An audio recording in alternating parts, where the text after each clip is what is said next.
हरे राम राम राम हरे हरे.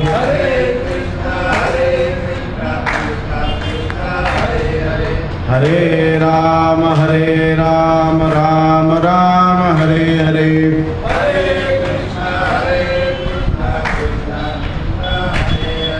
हरे राम राम राम हरे हरे.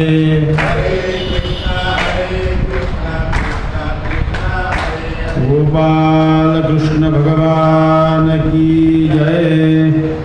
केलो प्रश्नोपनिषदामध्ये काल आपला पहिला प्रश्न संपला. दुसरा प्रश्न विचारला आहे भृगु ऋषींचे पुत्र वैदर्भी यांनी पिप्पलादी ऋषींना. अतहेनं भार्गवो वैदर्भी प्रपच्छ भगवन् कत्तेव देवा प्रजां विधारयन्ते कतर एतत् प्रकाशयन्ते कप पुनरेषां वरिष्ठ इति. हे भगवन, किती देव आपल्या शरीरात धारण करतात,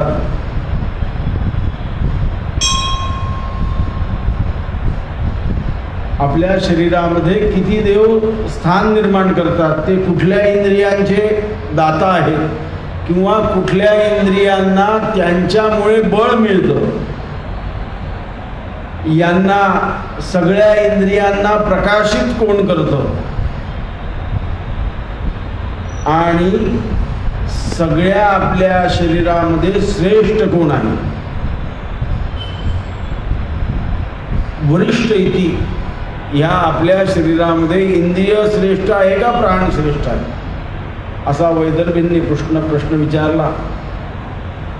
ज्या इंद्रियांच्या कारण शरीर स्थिर राहतं त्याच्यामध्ये श्रेष्ठ कोण आहे.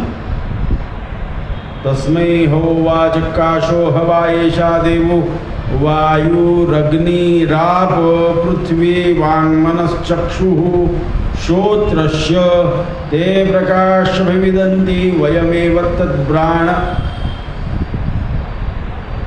पिप्पलाद ऋषी उत्तर देतात, हे वैदर्भी, आकाश, पृथ्वी, आप, तेज, वायू आणि आकाश या पाचही तत्वांनी आपलं शरीर बनलेलं आहे. मग त्याला जोडून वाक, मन, चक्षु, श्रोत्र, कर्ण हे बनलेलं आहे.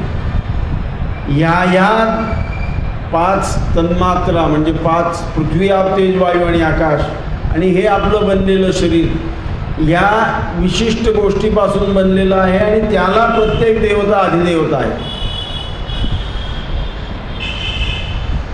आपलं वाणी बनली अग्नीपासून, मन बनलं वायूपासून,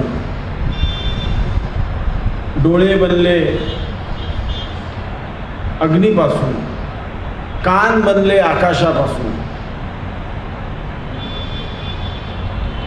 पण हे जे काही अवयव आहेत याच्यात प्राबल्य जरी कानात आकाशाचं असलं तरी याच्यामध्ये भाग हा वायूचा पण आहे, अग्नीचा पण आहे, जलाचा पण आहे. डोळे जरी अग्नीपासून बनलेले असले तरी त्यामध्ये काम जलाने पण केलेलं आहे, वायूने पण केलेलं आहे, अग्नीने पण केलेलं आहे.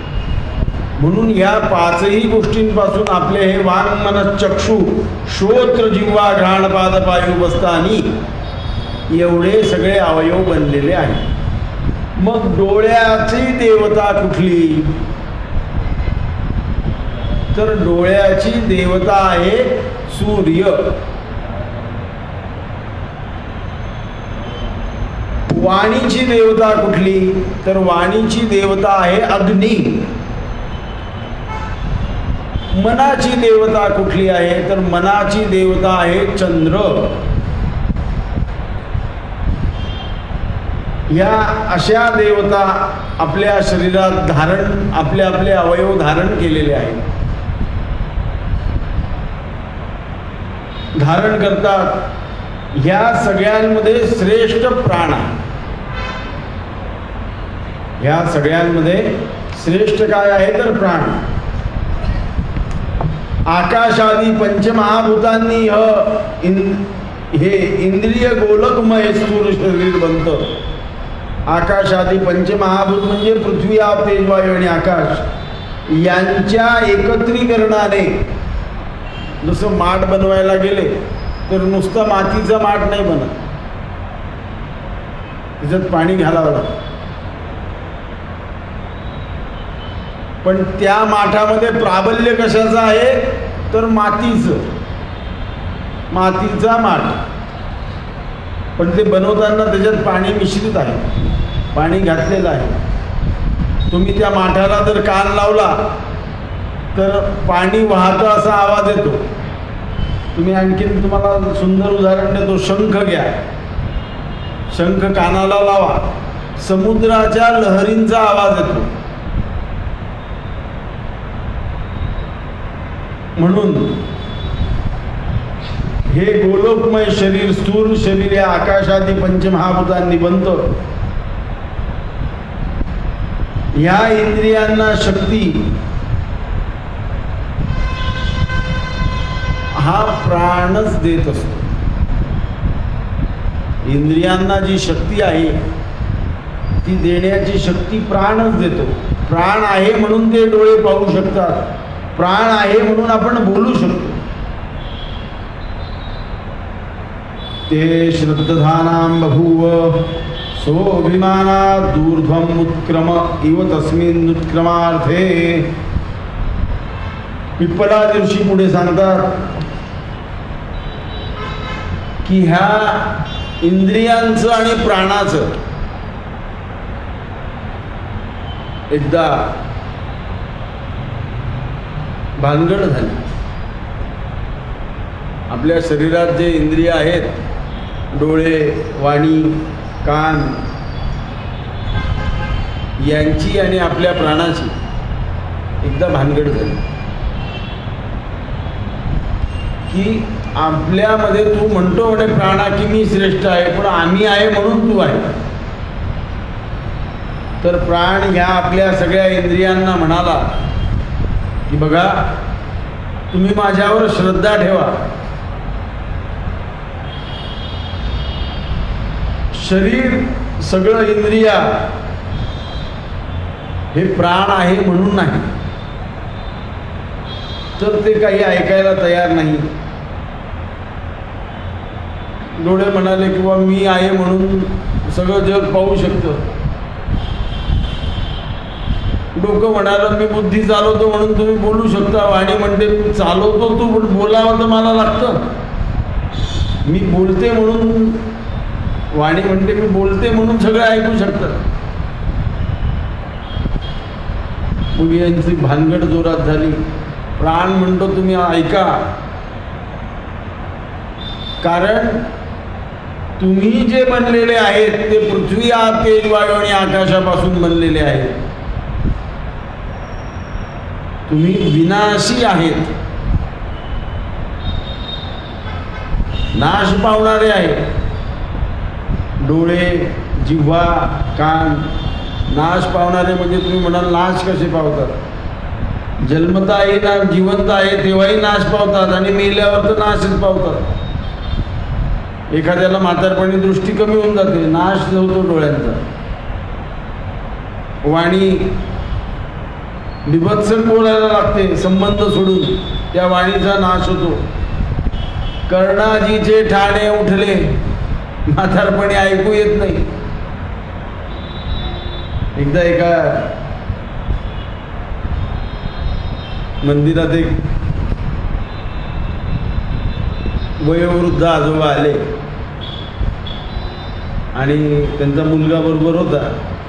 मुलगा होती, सून होते, सगळे होते. तो म्हणाला की बाबांना नीट ऐकू येत नाही म्हणे आता वयोमानानुसार. म्हणून बाबा थोडंसं आमच्याशी बोलायला लागले आणि त्या मुलाला म्हणे जा तू दर्शन करून ये. तो दर्शनाला गेल्यावर ते आजोबा आम्हाला म्हणाले मला खूप चांगलं ऐकू येतं म्हणे दादा. मी मुद्दाहून नाटक करतो म्हणे यांच्यासमोर.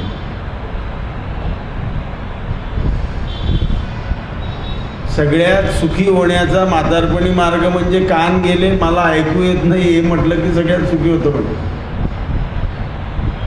कोण काय बोलतं तिकडे लक्ष द्यायचं नाही ना आपल्याला ते गणतीतच धरत नाही म्हणे की भाऊ बाबांना ऐकू दे, त्यांना काय बोलायचं बोलू द्यायचं, आपण आपलं नामस्मरण करत राहायचं.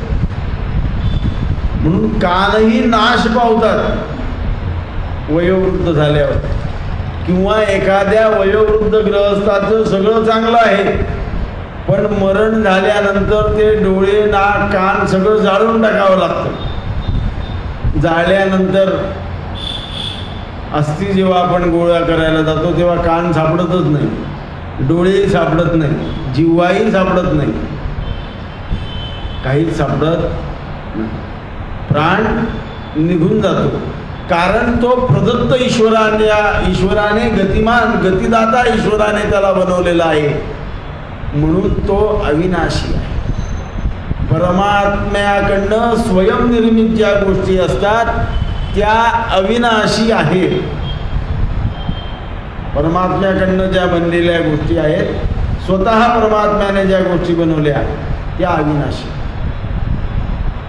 ज्यांच्यामध्ये जे बनण्यामध्ये पृथ्वी तेज वायू आणि आकाश यांचा संयोग झाला त्या सगळ्या गोष्टी नाशवान आहेत. म्हणून त्या प्राणाचं आणि ह्या इंद्रियांची भानगड झाली.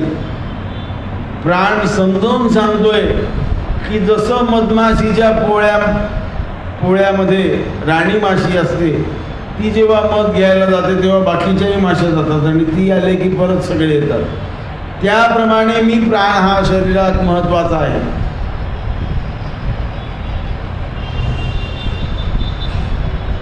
मी जर निघून गेलो तर तुमचं काहीच काम नाही, तुम्ही गलित्र गात्र होऊन जाल.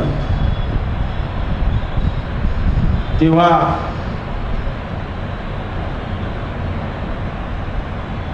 प्राणाने त्या शरीरातून निघायचा प्रयत्न केला आणि सगळे इंद्रिय शिथिल व्हायला लागले.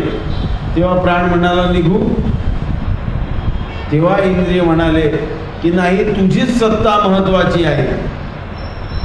वाणी मन जिव्हा यांना आपण निर्बल आहोत असं जेव्हा समजलं आणि प्राणाची महत्ता याचं ज्ञान ह्या इंद्रियांना झालं, तेव्हा प्राणाच्या प्रती ह्या इंद्रियांना प्रेम निर्माण झालं. ते त्या प्राणाची प्रशंसा करायला लागले. उपनिषद वाक्यामध्ये जिथं प्राण, अग्नी, सूर्य, पर्जन्य भगवान, वायू, पृथ्वी आणि रई इंद्रियांपासून त्या प्राणाची स्तुती करायला लागली. सत हे कारण असतं आणि असत हे कार्य असतं. म्हणून प्राणाला एका ठिकाणी अमृत म्हटलेलं आहे, कारण तो अविनाशी आहे, तो त्याचा नाश होत नाही. प्राण जेव्हा शरीरात येतो तेव्हा शरीरातले वेगवेगळे चिन्ह प्रगट व्हायला सुरुवात होते. इकडे तिकडे आपण पाहू तेव्हा शकतो तेव्हा प्राण आहे.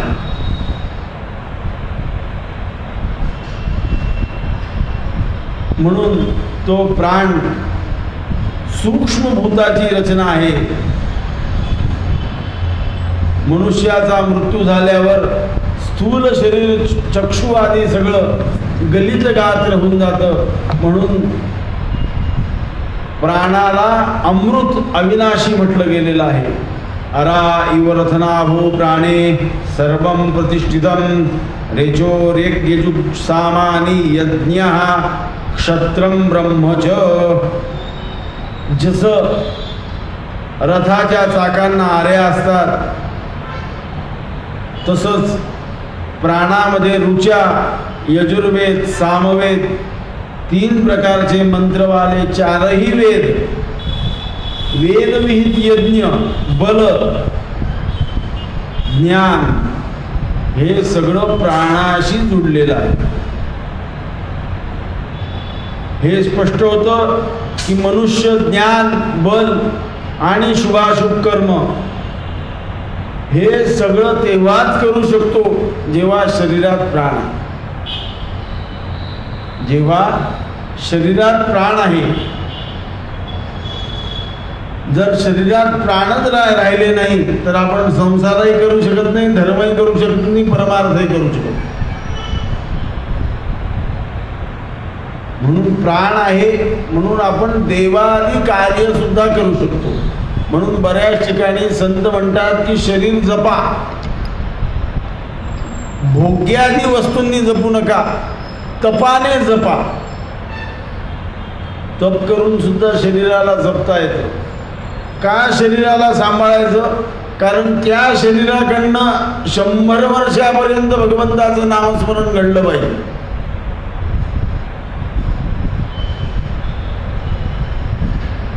शंभर वर्षापर्यंत भगवंताचं नामस्मरण घडलं पाहिजे. म्हणून पूर्वीच्या काळी असं जर कोणी म्हटलं, हल्ली काय 60-70 वाले माणसं लगेच म्हणतात झालंय आमचं सगळं, आता जायचंय. देवाने जर 100 दिलेले आहे कलियुगात तर 100 पर्यंत राहायचंच, ती देवाची आज्ञा आहे. आजाराने तुम्ही गेले, देवाने नेलं ही गोष्ट ठीक आहे, पण बुवा आता जायचं, काय राहिलं असं म्हणणं म्हणजे देवा आज्ञा म्हणून आहे. देवाची आज्ञा. कलियुगात मनुष्याला 100 वर्ष आयुष्य दिलेलं आहे. कुणी दिलं? परमात्म्याने दिलं ना. परमात्म्याने जर 100 वर्ष आयुष्य दिलेलं आहे तर 100 वर्षामध्ये पर्यंत तो केव्हाही घेऊन जाऊ शकतो. त्याच्याबद्दल, कारण तो मालक आहे, केव्हाही घेऊन जाऊ शकतो. पण आपली इच्छा ही 100 असली पाहिजे. का? तर 100 वर्षापर्यंत मला परमात्म्याचं नामस्मरण करता आलं पाहिजे.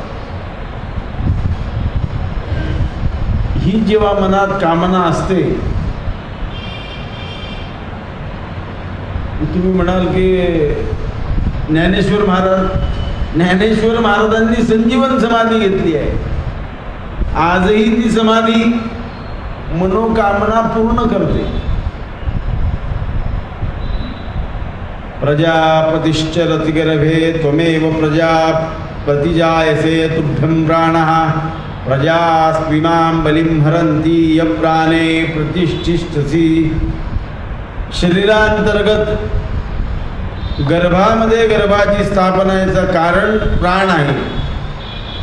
जर रज आणि वीर्य याच्याबरोबर जर प्राण मिळाले नाही तर गर्भाची स्थापना होऊ शकत नाही. प्राणाच्या कारणच गर्भाची वृद्धी होते. प्राणच आश्रय आहे. प्राणच बालकाची उत्पत्ती करतो. इंद्रिया, आपले इंद्रिय जे पुष्टात्मक भोजन करतात त्या अन्नाने वीर्य आणि रज तयार होतं आणि त्याच अन्नाने गर्भामध्ये प्राण स्थापन होतो. देवानामसि बन्धितमः पितॄणां प्रथमास्वदा ऋषीणां चरन्ति सत्यमर्थर्वाग्निसामासि. देवभाग यज्ञद्वारा देवाला अन्न मिळतं, त्याला हव्य म्हणतात. पितरांना जो पितृयज्ञ केला जातो त्याला कव्य म्हटलं जातं. हव्य कव्य भुवक्था. सूर्यादी देव अग्नी वायूद्वारा यांना अन्न पोहोचतं. सूर्याला अन्नाचं तुम्ही म्हणाल, मी तुम्हाला पहिल्याच दिवशी सांगितलं की अर्घ्य दिल्यावर त्याचं पाणी जमिनीवर पडतं, मग सूर्याला कसं पोहोचतं?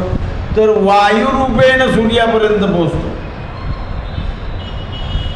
वायुरूपेण सूर्यापर्यंत पोहोचतं.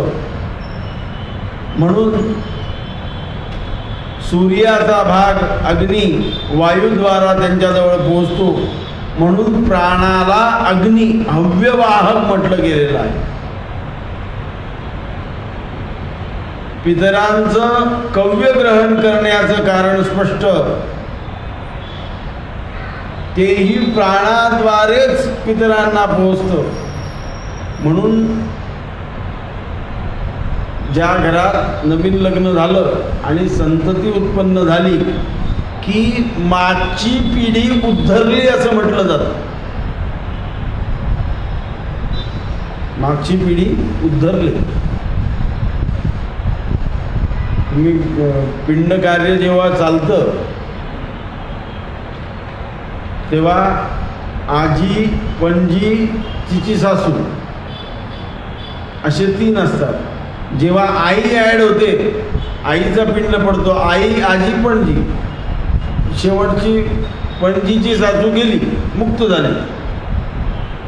3च पिंड कोणाचे? आईचे, आजीचे, पणजीचे.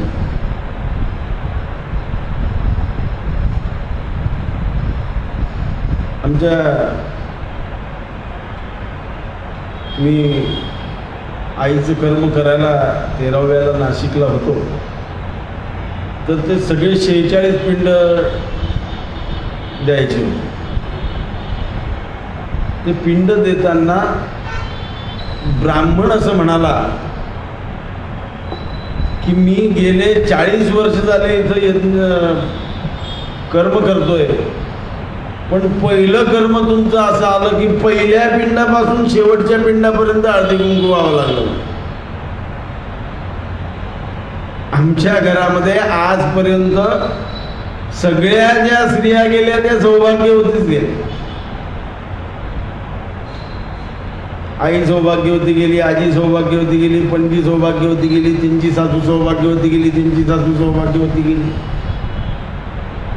सगळ्या पिंडांना हळदी कुंकूच व्हावं लागलं. म्हणजे एकही म्हटलं एकही सुटला नाही, सगळे हळदी कुंकूच व्हावे लागतात. आईचा पिंड ठेवल्यानंतर आजी, पणजी, त्याच्या पहिले जो अगोदरचा पिंड होता तो उद्धरला. त्या पिंडाला उचललं जातं आणि आईच्या पिंडामध्ये एकत्रीकरण केलं जातं की आता इथूनच पाणी तुम्हाला मिळेल, तुम्हाला वेगळं पाणी मिळणार नाही. म्हणून पुत्र उत्पन्न झाला की पिढ्या उद्धरतात, कन्या उत्पन्न झाली की पिढ्या उद्धरतात.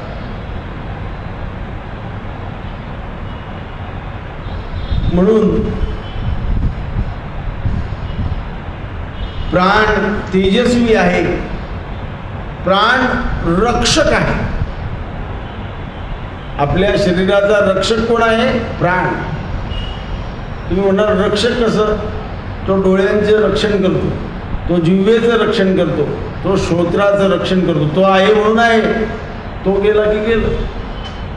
म्हणून तो रक्षक करता म्हटलं गेलेलं आहे. त्यालाच सूर्य म्हटलेलं आहे प्राणाला. कारण का म्हटलेलं आहे? कारण त्याच्यापासूनच प्राण सकाळी प्राप्त होतो आपल्याला. आपण कालच्या प्रवचनात पाहिलं की सकाळी सूर्योदय झाल्यावर वायुरूपेण मनसा, वायुरूपाने सूर्याजवळचा प्राण आपल्याला मिळतो आणि मग आपल्याला शक्ती निर्माण होते. सकाळची शक्ती, सकाळी उठल्यानंतर आंघोळ केल्यानंतर शक्ती जी होते ती शक्ती शरीरात संध्याकाळ झाली की माणूस घरीच गात्र होतो, थकलो, आता झोपू द्या. सकाळी उठल्यावर पुन्हा ती प्राणशक्ती मिळाली की ताजा तवाना होतो आणि कामाला लागतो. पिपलाद ऋषी पुढे म्हणतात की ह्याच प्राणाला मेघाची उपमा दिली गेलेली आहे. कारण वर्षाचं प्रारंभिक कार्य म्हणजे पावसाचं प्रारंभिक कार्य काय आहे? पृथ्वीवरून बाष्पीभवन करणं पाण्याचं. आणि अंतिम कार्य काय आहे तर पाणी जमिनीवर टाकणं. प्रत्येक कार्यामध्ये वायूची सहाय्यता आहे. ह्याच विचाराने प्राणाला वर्षा पण म्हटलं गेलेलं आहे. वात्यस्त्वं प्राणैक ऋषिरंता विश्वस्य सत्पती वयमाद्यस्य दातारः पिता त्वं मातरिश्वनः. स्मृती ग्रंथामध्ये अनेक संज्ञा वाक्य आहेत की जी संस्कार देऊन प्राणाला महत्त्व म्हणजे वरिष्ठ सिद्ध करतात. प्राणशक्ती समस्त इंद्रियांमध्ये आहे. इंद्रिय सगळे प्राणाला प्रार्थना करतात की तू ह्या शरीरात राहा आणि आम्हाला मंगलकारिणी कार्य करू दे. म्हणून सकाळी उठल्यावर पहिले प्राणायाम सांगितलेला आहे. प्राण शरीराच्या आत राहून समस्त बाहेरच्या समस्त वायूंना व्यापक अर्थामध्ये घेऊन आपल्या इंद्रियांचं रक्षण करतो. मनुष्य स्वार्थरहित सत्ता जर विचार करेल तर तो चांगल्या बुद्धीचा मालक होतो. स्वार्थरहित सत्ता म्हणजे काय? जर प्राण नाही तर बुद्धी सुद्धा चालणार नाही. प्राण आहे म्हणून बुद्धी आहे. म्हणून त्या बुद्धीला आपण आपलं घर, आपले पैसे अशी मालक न मानता स्वार्थरहित जर त्याने काम केलं तर तो अनेक ज्ञानाचा पात्र होतो. म्हणून पिप्पलाद ऋषी सांगतात की आपल्या इंद्रियांच्या देवता वेगवेगळ्या आहेत. मी तुम्हाला सांगितलं की डोळ्याची देवता सूर्य आहे, मनाची देवता चंद्र आहे, वाणीची देवता अग्नी आहे, कानाची देवता आकाश आहे आणि ह्या सगळ्या इंद्रियांमध्ये श्रेष्ठ असा तो प्राण आहे. वैदर्भींनी विचारलं होतं पिप्पलाद ऋषींना की शरीरामध्ये सगळ्यात इंद्रियांची देवता कोण कोण, कोण कुठे कुठे विराजमान होतं आणि सगळ्या इंद्रियांमध्ये वरिष्ठ कोण? तर वरिष्ठ प्राण आहे आणि देवता म्हणजे सूर्य, चंद्र, आकाश, अग्नी इत्यादी देवता आपल्या शरीरात वेगवेगळ्या इंद्रिय रूपांना धारण करतात. इथं दुसरा प्रश्न संपतो. अथ हेनं कौशल्याश्चाश्वालयन प्रपच्छ. तिसरा प्रश्न अश्वलायनचे पुत्र कौशल्य यांनी पिप्पलाद ऋषींना विचारला आहे. पहिला प्रश्न विचारला, प्राण कुठून उत्पन्न होतो? तो ह्या शरीरात कसा येतो? कशा प्रकारे तो विभक्त शरीरात थांबतो? शरीरातून बाहेर कसा निघतो? कशा प्रकारे बाह्य जगताशी एकत्र होतो आणि कशा प्रकारे आध्यात्म जगताला धारण करतो? कशा प्रकारे आध्यात्म जगताला धारण करतो? असे 6 प्रश्न कौशल्यांनी विचारले. अश्वलायनचे पुत्र कौशल्यांनी की प्राण कुठून उत्पन्न होतो? गतिदाता परमात्मा आहे, तो प्राणाला उत्पन्न करतो, पण मग तो प्राण त्याचा प्रवास कसा, येतो कसा, तो शरीरात कसा येतो? तो प्राण कशा स्वरूपात शरीरात आहे? ज्योती स्वरूपात आहे का कशा स्वरूपात आहे? मग एक ज्योती जर समजा प्राणाची शरीरामध्ये आहे तर तो प्राण सगळं कार्य कसं करतो? सगळ्या इंद्रियांना कसा पुरतो? शरीराला ताप जेव्हा येतो तेव्हा डोक्यापासून तर पायापर्यंत सगळं अंग गरम होतं. एक गोळी तो सगळ्या शरीराला ताप घालवतो. तसा तो प्राण शरीरामध्ये ज्योती स्वरूप आहे का कसा आहे? तो अनेक इंद्रियांना कशा प्रकारे कार्य करायला भाग पाडतो? त्या प्राणाचे काही उपप्राण आहेत का? ते शरीरामध्ये काही वेगळे कामं करतात का? तो शरीरातून बाहेर कसा निघतो? मृत्यूसमयी तो निघतो कसा? कशा प्रकारे बाह्य जगताला धारण करतो आणि कशा प्रकारे आध्यात्म जगताला धारण करतो असा प्रश्न कौशल्यांनी विचारला. पिप्पलादी ऋषी म्हणे की आता संध्या समयाची वेळ झाली, याचं उत्तर उद्याच्या विवेचनात सांगू. हरे राम राम राम हरे हरे, हरे राम राम राम हरे हरे, हरे राम राम राम हरे हरे. गोपाल कृष्ण भगवान की जय.